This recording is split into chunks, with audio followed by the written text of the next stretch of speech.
соли ҷорӣ дастаи Пари Сен-Жермен тавонист дар иштироки худ дар мусобиқаҳои Лигаи Чемпионҳо як дастоварди навро барои худ ба қайд гирад. Агар солҳои қаблӣ мо ҳамагон мегуфтем ки набудани таҷриба ё ин ки дар марҳилаҳои бисёр муҳим аз нигоҳи равонӣ яъне психологӣ мустаҳкам набудани ҳайати даста боис барон мешавад ки онҳо натиҷаҳои даркориро ба қайд нагиранд. Лек пирӯзиҳо дар баробари Боруссияи Дортмунд ва ҳамчунин ғалаба дар баробари дастаи Аталанта дар охирин дақиқаҳои бозӣ нишон дод ки аллакай аномин камбудиҳое ки солҳои гузашта буданд дар дастаи Пари Сен-Жермен ҳалли худро пайдо карданд. Ва дар ин замина саҳми мураббӣ Томас Тухел ҳам хеле зиёд аст. Ибтидо 4-4-2-ро истифода кард ва дар бозии охир кӯшиш карда истодааст 4-2-3-1 бозӣ кунад. Дар нақши плеймейкер Неймарро истифода мебарад. Футболбози бразилӣ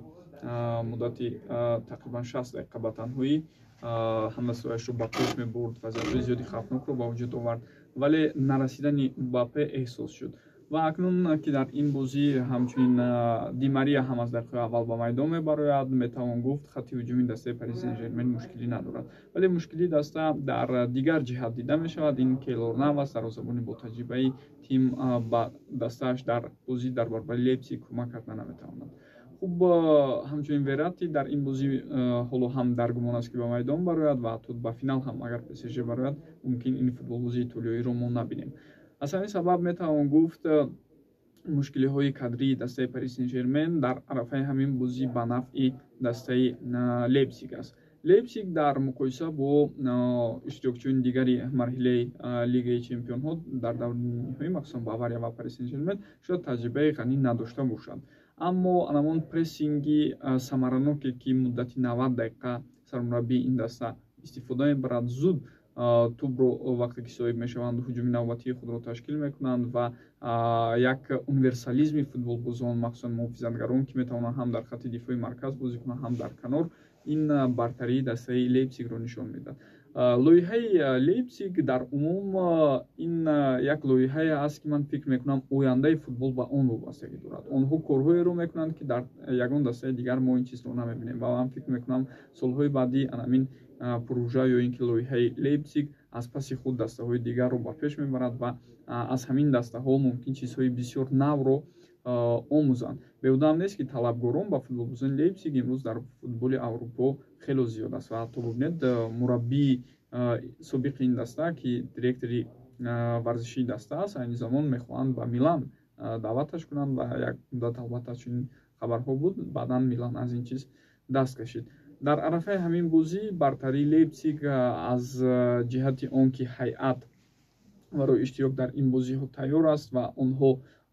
дар ҷараёни бозӣ тақрибан бе ягон нишон додани ягон нишонаҳои иваз кардани тактика метавонанд зуд бозии худро вобаста ба рақиб тағйир диҳанд ва универсализми футболбозони даста дар умум ман фикр мекунам имкон медиҳад ин даста ба даври баъдӣ барояд. Лек барои Пари Сен-Жермен бозии мазкур аз он ҷиҳат метавонад бо ғалаба ҷанбаст шавад ки иҷрокунандаҳои алоҳидаи он Неймар ва Мбаппе агар бозии олии худро нишон диҳанд, дар ин сурат мумкин Лейпциг дучори мушкилие шавад, вале дар умум ҳоло ҳам фикр мекунам Лейпциг аз ҷиҳатҳое ки ман болотар ишора кардам бартарӣ дорад ва шогирдони Нагельсман мумкин ки яке аз кашфиётҳои асосии мавсим шуданд ба таври ҳангомавӣ ба финали мусобиқа ҳам дуруд. Пешгӯии Лигаи Чемпионҳо чун ҳар вақта мушкил аст, лекин фикр мекунам ки вақтҳои охир кори бисёри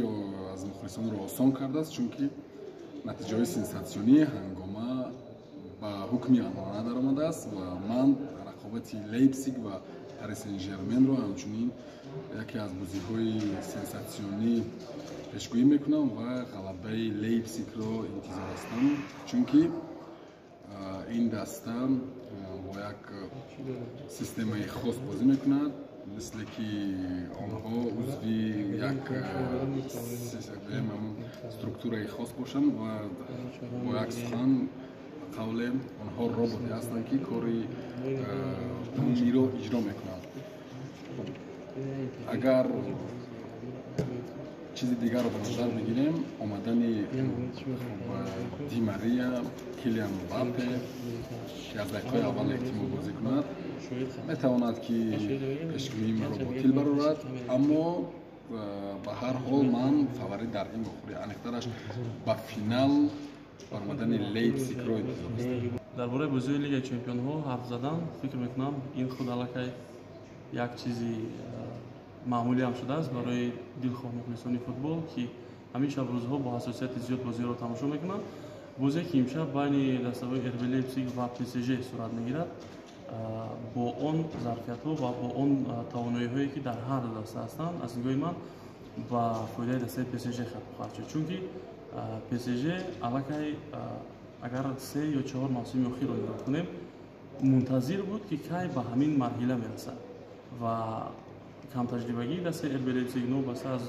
натиҷаҳои ҳангомавии ин даста таъсири худро ба бозӣ хоҳад расонд ва ПСЖ ғалаба хоҳад кард. шаб мо ба як бозии ҳассос хоҳем дид дар даври нимниҳоии Лигаи Чемпионҳо миёни дастаҳои Лейпциг ва ПСЖ. гуфта мешавад ки ин сол дастаҳои олмонӣ воқеан ҳам дар рақобатҳои Лигаи Чемпионҳо беҳтарин бозиҳоро нишон медиҳанд ва беҳтарин дастаҳои аврупоиро шикаст доданд ва пешгӯии ман ин аст ки